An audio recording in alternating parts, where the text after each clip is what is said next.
Michael. What's going on? What's your main takeaway from playing against somebody like Matthew Stafford? Good quarterback, very dynamic, knows how to throw the ball, has a great arm, execute plays. I would say he's all around a good quarterback. Last week you told us that Alex, was kind of teaching you how to call plays and things like that. You had to come in for a handful of plays for it. Were you calling the plays in those instances, and if so, how'd it go?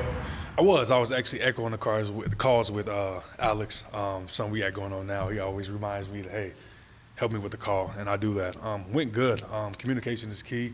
I think it helps me as a player, helps everyone out, especially the D-line. You just have to get those calls out so everybody knows what's going on, as long as the whole defense on the same page, no matter what the call is. As long as you execute it together, I think it'd be a good play for us. Was that the first time this season that you've called plays yourself? So I really didn't call it myself. I wouldn't say that. Actually, when Alex had went out, me and Jern it's kind of weird because I don't think it's good for only one person talking. If two people are talking, it's better communication, especially when you have a fast tempo team. You have to get the call out. Echoing the call is very important. I think that as a whole, especially inside linebackers, everyone should be able to communicate. The guys on offense and the coaches there talk about, just with so many people rotating through, so many young guys, they've had to scale back the play calls themselves a little bit at times. Has the defense had any issues with that, with just how many guys who have rotated through the secondary or anything like that? I would say no. I think that we're all getting used to it by now. No, it happens in practice. People are rotating out of the game and out of practice. Like I said, communication is key. I would say with that just goes a long way. Everybody knowing what they're doing, knowing their assignment. That's pretty much it, honestly. What's the feedback been from Alex when this headset goes out and you and Drew kind of have to take over? What's the feedback from that kind of get thrown into that situation? It was just, you never know who can go down, who's up. So at that point in time, you just know now you have to take that leadership role.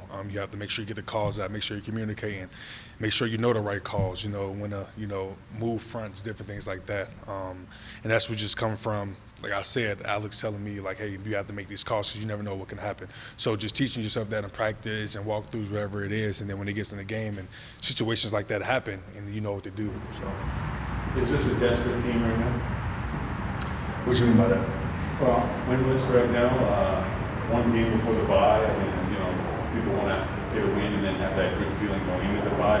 If you don't get it, is this team desperate? Is this team desperate?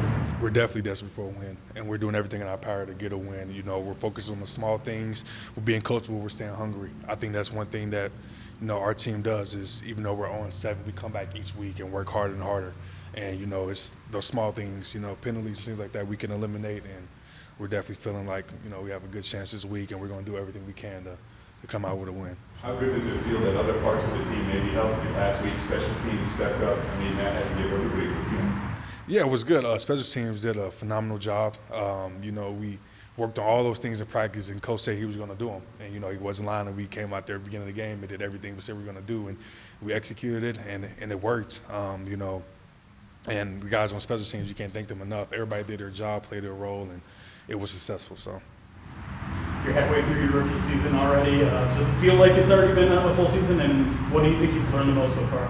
It's crazy because, now it's kind of like at the end of my college career. Now it's like, okay, got 2-3 more games. And if you don't go to a bowl game, it's like now you got only two games. It's weird knowing that you're only halfway through the season. But, if I could play football all year round, I would. Honestly, that's just me. But, it's just you just have another opportunity, what we have, 10 games left, something like that. You have 10 more opportunities to showcase what you're about and to play football. I think that's amazing. I'm excited for, the bye week is going to be good for us, rest and recover and get back to work and ready to, explode this second half of the season. So.